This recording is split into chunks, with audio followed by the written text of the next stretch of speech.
Fotih Sulton Mehmedxonni mayiti 19 kun davomida ko'milmaganini bilarmidingiz? Obuna bo'ling, men tushuntiraman. 1481-yilda Fotih Sulton Mehmedxon safar hozirligini ko'rayotgan paytda Gebze shahrida vafot etadi. U vafot etgandan keyin tezkorlik bilan Amasya shahriga uning mayiti olib boriladi.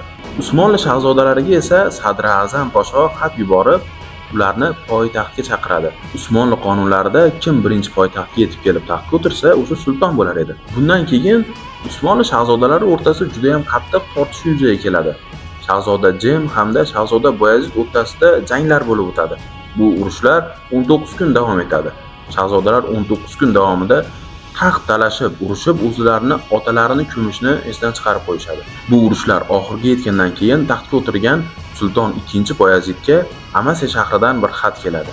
Bu xatda: "Sultonim, so'ylamoqqa tilim bormaydi, ammo otangizni mayitidan juda noxush hid taralyapti. Uni dafn etmoqimiz kerak" deb yozilgan edi.